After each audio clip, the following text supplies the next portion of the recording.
அன்பானவர்களே, இந்த வார்த்தைகளை கேட்க போற உங்கள் யாவரையும் நான் அன்புடன் வாழ்த்தி வரவேற்கிறேன். தொடர்ந்து சத்தியங்களை கேளுங்கள், கேட்டுக்கொண்டிருக்கிறீர்கள். தேவனாய் கர்த்தரை ஆசீர்வதிப்பாராக. இந்த பிரசங்கத்தை கேட்பதற்கு முன்பதாக யூடியூப் சேனலை சப்ஸ்கிரைப் பண்ணாமல் இருப்பீங்கன்னா சப்ஸ்கிரைப் பண்ணுங்க. அதோடு கொடுங்க பக்கத்தில் இருக்கிற பெல் பட்டனை பிரஸ் பண்ணுங்க. அப்பொழுது நாங்கள் தினமும் அப்லோட் செய்கிற தேவ செய்திகள் உங்களுக்கு கிடைக்கும். தொடர்ந்து கர்த்தரை ஆசீர்வதிப்பாராக. இந்த செய்தியின் தலைப்பு, எதை செய்யக்கூடாது, நாட் டு டூ, எதை நாம் செய்யக்கூடாது. இது வேத வசனத்தின் வாயிலாக நாம் பார்க்கலாம். இயேசு கிறிஸ்து சொன்ன அநேக பொன்மொழிகள் இதிலே உண்டு. அவர் சொன்ன காட்டி போன வார்த்தைகள், சொல்லி போன வார்த்தைகள், அவர் காட்டின வழிகள் எல்லாம் நமக்கு உண்டு. ஆகவே இந்த வசனங்கள் மூலமாக, வார்த்தைகள் மூலமாக நாம் இவைகளை நாம் பார்க்கலாம். லூக்கா எழுதின சுவிசேஷம் 6வது அதிகாரம் 39வது வசனத்துல இருந்து இப்படியாக சொல்லப்படும் இந்த வார்த்தைகளை நான் படித்ததற்காக உங்களுக்கு நான் இதனுடைய விளக்கத்தை நான் உங்களுக்கு சொல்லுகிறேன். 39வது லூக்கா எழுதின சுவிசேஷம் 6வது அதிகாரம் 39வது வசனம். எதை செய்யக்கூடாது. பின்னும் அவர் ஒரு உவமையை அவர்களுக்கு சொன்னார். குருடனுக்கு குருடன் வழிகாட்டக்கூடுமோ? இருவரும் பள்ளத்திலே விழுவார்கள் அல்லவா? குருடாய் இருக்கிற ஒரு மனுஷனுக்கு இன்னொரு குருடாய் இருக்கிற மனுஷன் வழிகாட்ட முடியுமா? வழிகாட்ட என்னங்க ஆவாங்க? அவங்க 2 பேரும் சேர்ந்து என்ன பண்ணுவாங்க? பள்ளத்துல போய் தமான்னு விழுந்துருவாங்க. அப்போ கண்ணு தெரியாத ஒருத்தருக்கு யார் தெரியணும்? கண்ணு தெரிகிறவர் ஒருத்தர் தான் வழி காமிக்கணும். அப்பொழுதுதான் அவர்கள் சரியான பாதையிலே பயணிப்பார்கள். சரியான இடத்துல போய் என்ன அடைய முடியும். அப்ப எதை செய்யக்கூடாது? குருடனுக்கு இன்னொரு குருடன் என்ன பண்ணக்கூடாது? வழிகாமிக்க கூடாது. அதை செய்யக்கூடாது. அதைத்தான் வசனம் சொல்லி இருக்கிறது. இருவரும் பள்ளத்திலே விழுவார்கள். அப்போ நாம் இதை எந்த அர்த்தத்திலே சொல்லப்பட்டிருக்கிறது என்றால், நாம் தெளிந்த புத்தியுள்ளவர்களாய் இருக்க வேண்டும். தெளிந்த புத்தி நம்மிடத்திலே இருக்க வேண்டும். கிறிஸ்து காட்டின வழியிலே தெளிவுள்ளவர்களாய் இருந்து பள்ளத்துல போய் விழுந்துடக்கூடாது. என்ன பண்ணணும்? நேரான பாதையிலே, சமமான பாதையிலே, சீரான பாதையிலே கிறிஸ்து நமக்கு வழிகாட்டியாக இருக்கிறார். கிறிஸ்து வழிகாட்டியாக இருக்கிறார். அவருடைய வசனங்கள் நமக்கு வழிகாட்டியாக இருக்கிறது. அவருடைய வார்த்தைகள் நமக்கு தெளிவாக இருக்கிறது. அப்ப இந்த வார்த்தைகளை நாம் பின்பற்றினவர்களாய், இந்த வார்த்தையை பிடித்துக் கொண்டவர்களாய் நம்ம என்ன பண்ணுவோம்? வழி நடக்க வேண்டும். அடுத்து பாருங்க, நாம் எதை செய்யக்கூடாது என்று பாருங்க. சீஷன் தன் குருவுக்கு மேற்பட்டவன் அல்ல. தேறினவன் எவனும் தன் குருவை போல இருப்பானா? அது சீஷன் என்ன? குருவை மிஞ்சின சீஷன் கிடையாது. குருதான் ஒரு சீஷனை என்ன பண்றது? அவர் தயார் பண்றது, சீஷனை உருவாக்குவது. அப்ப அந்த குருவுக்கு மேல சீஷன், குருவுக்கு மிஞ்சின சீஷனா இருக்க முடியுமா? முடியவே முடியாது. ஒருவேளை அதை பாருங்க, வசனம் அழகாய் சொல்லப்பட்டு இருக்கிறது. எவனும், தேறினவன் எவனும் தன் குருவை போல இருப்பான். ஈக்குவலா வேணா இருக்கலாம் குருவை, அவன் இன்னொரு குருவா மாறலாம். ஆனால் அந்த சீஷன் குருவை மிஞ்ச முடியாது. இயேசுவை என்ன பண்ணக்கூடாது? பண்ண முடியாது. நம்ம மிஞ்ச முடியுமா? அவர் நமக்கு பிதா, அவர் நமக்கு குரு, அவர் நம்முடைய மேய்ப்பன். அவர் நம்ம என்ன பண்ண முடியாது? மிஞ்சவே முடியாது. அவரை போல நாம் மாற வேண்டும் என்று அவரை மாறி அவருக்கு ஈக்குவலா மாறலாம். இந்த பரிசுத்தம், இந்த தேவ பக்தி, தேவ நீதி எல்லாம் நம்மிடத்துல இருக்குமானால் அவரை போல மாற முடியும். அவரை போல நாம், அதைத்தான் வசனம் சொல்லி இருக்கிறது. சீஷன் தன் குருவுக்கு மேற்பட்டவன் அல்ல. தேறினவன் எவனும் தன் குருவை போல இருப்பான். அப்போ கிறிஸ்து நமக்கு இந்த குருவாய் இருக்கிறார். அவர் நம்முடைய வழிகாட்டி, மேய்ப்பன், நம்மை வழி நடத்துகிறவர், நம்மை தூக்கி சுமக்கிறவர், நமக்கு பாடம் கற்பிக்கிறவர், நமக்கு அவர் சொல்லிக் கொடுக்கிறவர், அவர் வழிகாட்டுகிறவர். ஆகவே அவருக்கு மிஞ்சி என்ன பண்ண முடியாது? நம்ம இருக்க முடியாது. அவருக்கு ஈக்குவலா இருக்கலாமாமா? அவர் கூடவே இருக்கலாம். அவருக்கு ஈக்குவலா, இயேசுக்கு ஈக்குவலா நம்ம இருக்கலாம். அவர் அதை விரும்புகிறார்.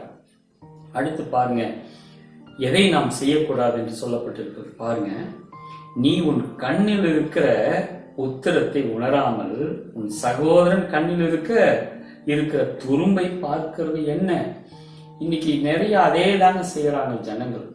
அதாவது 100% ஜனங்கள் இப்படிதான் பண்றாங்க.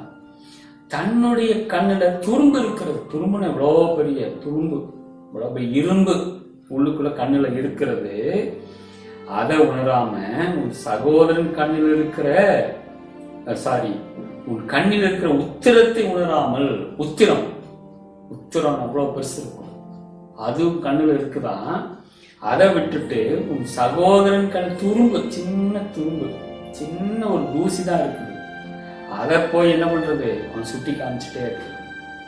அவ்வளவு குற்றங்கள் இருக்கிறது. நீ அவ்வளவு மோசமாக இருக்கிறாய், அவ்வளவு ஒரு கீழ்ப்படியாமை, அவ்வளவு ஒரு துன்மார்க்கத்தான் உனக்குள்ள இருக்கிறது. நீ மற்றவங்களை பாயிண்ட் அவுட் பண்ணி நீ சரியில்லை அப்படின்னு சொல்றதை விட்டுடுன்னு சொல்ற. நீ மற்றவர்களை என்ன பண்ணாத, குற்றப்படுத்தாதே. ஏனென்றால் உன் கண்ணில் உத்திரம் இருக்கிறது. நீ உண்மையானவனா, நீ சரியானவனா, நீ சரியான வழியிலே நடக்கிறாயா, அந்த சகோதரனை காட்டிலும் நல்லவனா, அதை நீ ஜட்ஜ் பண்ணி, உனக்கு நீயே ஜட்ஜ் பண்ணு, உனக்கு நீயே என்ன பண்ணு, உனக்கு நீயே என்ன பண்ணிக்காத, உனக்கு நீயே நியாயம் தீர்த்துக்கொள். நீ அதை உணராமல் சகோதரனை பார்த்து உன் கண்ணிலே தூசி இருக்குன்னு சொல்லாதன்னு சொல்லி வசனம். இப்படிப்பட்ட இந்த காரியங்களை செய்யக்கூடாது. நாட் டு டூ, இதை செய்யவே கூடாதுன்னு சொல்லி வசனம் சொல்லி இருக்கிறது. அடுத்து பாருங்க, அல்லது நீ உன் கண்ணில் இருக்கிற உத்திரத்தை உணராமல் உன் சகோதரனை நோக்கி, சகோதரனே நான் உன் கண்ணில் இருக்கிற துரும்பை எடுத்து போடட்டும் என்று நீ சொல்லுகிறது எப்படி? மாயக்காரனே, முன்பு உன் கண்ணில் இருக்கிற உத்திரத்தை எடுத்து போடு, பின்பு உன் சகோதரன் கண்ணில் இருக்கிற துரும்பை எடுத்து போட வகை பார்ப்பாய். முதல்ல உன்னை சரி பண்ணுப்பா, உன்னுடைய குணத்தை சரி பண்ணிக்கோ, உன்னுடைய வாழ்க்கையை நீ சரி பண்ணிக்கோ. நீ ஒரு சரியான பாதையில நட, நீ சரியான முறையில நட, சரியான முறையில வேத வசனங்களை கைக்கொள், சரியான முறையில நீ உலகத்துல இப்படி நல்லவனாய் நடப்பதற்கு நீ வழிபாரு. அதுக்கப்புறம் போய் உன் சகோதரனை என்ன பண்ணு, நீ திருத்தறதுக்கு வழிபாரு. உங்ககிட்டயே 1008 ஓட்டைகள் இருக்கிறது. இன்னைக்கு பாருங்க, அநேகர் அப்படித்தான் இருக்கு. அநேக ஜனங்கள், அநேக மூத்தவர்கள், அநேக முதியோர்கள், அநேக அறிவாளிகள் கூட அப்படித்தான் இருக்கிறாங்க. மற்றவர்களையே என்ன பண்ணுவாங்க, குறை சொல்லிக்கிட்டே இருப்பாங்க. அப்படி குறை சொல்லி இவங்க தான் தாழ்ந்து போவாங்க ஒழிய அவங்க பாயிண்ட் அவுட் பண்றவங்க மேல வந்துகிட்டே இருப்பாங்க. உன்னுடைய கண்ணில் இருக்கிற உத்தரத்தை நீ பார். உன் கண்ணில் இருக்கிற முதலாவது உன்னிடத்துல என்ன குறை இருக்குன்னு அதை சரி செய்து விட்டு அடுத்து போய் நீ மற்றவர்களை பார்த்து இதை சரி செய்து கொள் என்று சொல்லி அவங்களுக்கு அட்வைஸ் பண்ணி, இந்த காரியங்களை நம்ம என்ன பண்ணக்கூடாது, இப்படிப்பட்ட காரியங்களை, தவறான காரியங்களை நாம் செய்யக்கூடாது என்று வேதவசனம் சொல்லி இருக்கிறது. அடுத்து பாருங்க, நல்ல மரமானது கெட்ட கனிகளை கொடாது, கெட்ட மரமானது நல்ல கனிகளை கொடுக்காது. நல்ல மரம் கெட்ட கனி கொடுக்குமா? கெட்ட மரம் நல்ல கனிகளை கொடுக்குமா? ஒரு காலம் செய்யாது. நல்ல மரம் நல்ல கனியை தான் கொடுக்கும், கெட்ட மரம் கெட்ட கனி தான் கொடுக்கும். சில மரம் காயே காய்க்காது, சில மரம் அத்தி பழங்களையே என்ன பண்ணாது, காய்க்காது. சில மரம் மாங்காயே காய்க்காது, சில பலாமரம் பலாப்பழமே காய்க்காது. இப்படி இருக்கும். ஆனால் தேவனுடைய வார்த்தை சொல்லியிருக்கு, நல்ல மரமானது கெட்ட கனிகளை ஒரு காலம், உங்களுக்கு நல்ல குணங்கள் இருக்குமானால், நல்ல மனிதர்களாக இருப்பீர்களானால், உங்கள்கிட்ட தேடி கண்டுபிடிச்சா கூட ஒரு குறையும் இருக்காது. நீங்க கெட்ட கனி கொடுக்க மாட்டீங்க, நல்லதான் கொடுப்பீங்க. என்றால் வசனத்தில் யாரெல்லாம் உறுதியாக இருக்கிறார்களோ, கிறிஸ்துவின் அன்பிலே நிலைத்திருக்கிறார்களோ, அவர்கள் நல்ல கனி கொடுக்கிற ஒரு ஜீவியம் அவர்களிடத்துல இருக்குமா? ஆம் பிரியமானவர்களே, அடுத்து பாருங்க, அந்தந்த மரம் அதினதின் கனியினாலே அறியப்படுமா? முட்செடிகளில் அத்திப்பழங்களை பறிக்கிறதும் இல்லை, நெருஞ்சி செடியில் திராட்சை பழங்களை பறிக்கிறதும் இல்லை. நல்ல மனுஷன் தன் இருதயமாகிய நல்ல பொக்கிஷத்திலிருந்து நல்லதை எடுத்து காட்டுகிறான். பொல்லாத மனுஷன் தன் இருதயமாகிய பொல்லாத பொக்கிஷத்திலிருந்து பொல்லாததை எடுத்து காட்டுகிறான். இருதயத்தின் நிறைவினால் அவனவன் வாய் பேசுகிறான். இருதயத்தின் நினைவு எப்படி இருக்கிறதோ அதைத்தான் வாய் பேசுது. என்னை ஆண்டவரே ஆண்டவரே என்று நீங்கள் சொல்லியும் நான் சொல்லுகிறபடி நீங்கள் செய்யாமல் போகிறது என்ன? பாருங்க, ஒரு நல்ல வார்த்தை, நல்ல ஒரு அருமையான வசனம். என் ஆண்டவரே ஆண்டவரே ஆண்டவரே, எப்ப பார்த்தாலும் ஆண்டவரே ஆண்டவரே ஆண்டவரே கூப்பிட்டுட்டே இருக்கிறது. நான் சொல்லுகிறபடி நீங்கள் செய்யாமல் போகிறது என்ன? அப்போ கூப்பிடுறது மாத்திரமல்ல, ஆண்டவர் செவி கொடுப்பாரு.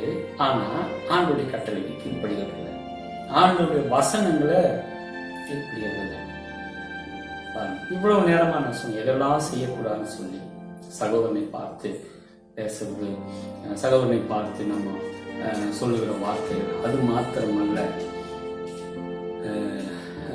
குருவுக்கு மிஞ்சின சீஷனாய் இருப்பது போல நடிப்பது, குருடனுக்கு குருடன் வழி காண்பிப்பது, இப்படிப்பட்ட தவறான காரியங்களை செய்யக்கூடாது. தேவ வசனம், வேத வசனம் சொல்லி இருக்கிறது, ஆண்டுடைய வார்த்தைகள் சொல்லி இருக்கிறது. என்னை நோக்கி எப்ப பார்த்தாலும் கூப்பிட்டே இருக்கிறையே, ஆனா நான் சொல்லுகிற வார்த்தை நீ கீழ்ப்படுகிறீர்கள் சொல்லி ஆண்டவர் சொல்றாரு. பாருங்க, என்னை ஆண்டவரே ஆண்டவரே என்று நீ சொல்றீங்க, நான் சொல்லுகிறபடி நீங்க ஏன் செய்யாம போறீங்க? ஆண்டவர் கண்டிக்கிறார். அப்போ எதை செய்யக்கூடாது என்று ஆண்டவர் சொன்னாரோ அதை செய்யக்கூடாது, எதை செய்யுங்கள் என்று சொன்னாரோ அதை செய்யணும். அப்போ நீங்கள் செய்யாமல் போகிறது என்ன? நான் சொல்லுகிற வார்த்தையை கீழ்ப்படியுங்கள், அதன்படி நடவுங்கள்.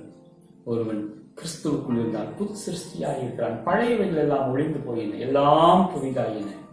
கிறிஸ்து சொல்லுகிற வழியில, ஆண்டவர் சொல்லுகிற வழியில நாம் நடப்போம். எதை செய்யக்கூடாதுன்னு சொல்றாரோ அதை செய்ய வேண்டாம், எதை செய்ய சொல்றாரோ அதை நாம் செய்வோம். அடுத்து கடைசியாக என்னிடத்தில் வந்து என் வார்த்தைகளை கேட்டு அவைகளின்படி செய்கிறவன் யாருக்கு ஒப்பாயிருக்கிறான் என்று உங்களுக்கு காண்பிப்பேன். ஆமேன். ஆழமாய் தோண்டி கற்பாறையின் மேல் அஸ்திபாரம் போட்டு வீடு கட்டுகிற மனுஷனுக்கு ஒப்பாயிருக்கிறான். பெருவெள்ளம் வந்து நீரோட்டம் அந்த வீட்டின் மேல் மோதியும் அதை அசைக்க கூடாமல் போயிற்று, ஏனென்றால் அது கண்மலையின் மேல் அஸ்திபாரம் போடப்பட்டிருந்தது. உங்களுடைய அஸ்திபாரம் கண்மலையின் மேல் இருக்கு. கண்மலையாக கிறிஸ்துவின் மேல் நீங்கள் அஸ்திபாரம் போட்டிருப்பீர்களா? நிச்சயமாகவே உங்களுடைய வாழ்க்கை நன்றாய் நிலைத்திருக்கும். கிறிஸ்து உங்கள் ஜீவனாயிருப்பார், கிறிஸ்து உங்களோடு இருப்பார். அவர் கண்மலையாக கிறிஸ்து, அவர் உங்கள் வழிகளை சித்தமுள்ளவராக இருக்கிறார். ஆகவே தேவன் சொல்லுகிற பாதையிலே நடக்கும். இதை செய்ய சொல்லுகிறாரோ அதை செய்வோம், இதை செய்யக்கூடாது என்று சொல்லி இருக்கிறாரோ அதை ஒரு காலம் செய்யக்கூடாது. அவரை நோக்கி ஆண்டவரை ஆண்டவரை நோக்கி கூப்பிடுகிற பிரயோஜனமே கிடையாது. ஏனென்றால் அவர் சொல்லுகிற வார்த்தையின்படி கீழ்ப்படியவில்லையானால் அது எந்த பிரயோஜனமும் கிடையாது. கீழ்ப்படிவோம், தேவ வார்த்தை நிறைவேற்றுவோம். அவருடைய வார்த்தையிலே வல்லமையிலே நாம் இப்போது நிலைத்திருப்போம். தேவனாய் கர்த்தர் ஆசீர்வதிப்பாராக. ஜெபிப்போமா? அன்பின் பிதாவை நல்ல வார்த்தைகளுக்காய் நாங்கள் ஜெபிக்கிறோம். ஆண்டவரே, இவ்வளவு நேரமாய் கேட்டு இந்த சத்திய வசனங்களின்படி நீ செய்யக்கூடாது என்று சொன்னவர்களை விட்டு நாங்கள் விலகி உமக்குள்ள எப்போதும் நிலைத்திருக்க உங்களுடைய வார்த்தைகள் கீழ்ப்படிந்து உங்களுடைய பிள்ளைகள் நடக்க கர்த்தர் கிருபை செய்கிறார். கிருபை சமாதானம் பிள்ளைகளோடு கூட எல்லாவற்றையும் மீட்பர் இயேசுவின் நாமத்தில் கேட்கிறோம் ஜீவனுள்ள நல்ல பிதாவே, ஆமென். தொடர்ந்து சக்திகளை கேளுங்கள், தொடர்ந்து ஊழியர்களை தாங்கள், ஊழியர்களுக்கு உதவி செய்யுங்கள். அது மாத்திரமல்ல, யூடியூப் சேனலை சப்ஸ்கிரைப் பண்ணுங்க, லைக் பண்ணுங்க, ஷேர் பண்ணுங்க, கமெண்ட் பண்ணுங்க. நீங்கள் பெற்ற இந்த அனுபவத்தை மற்றவர்களுக்கு சொல்லுங்க.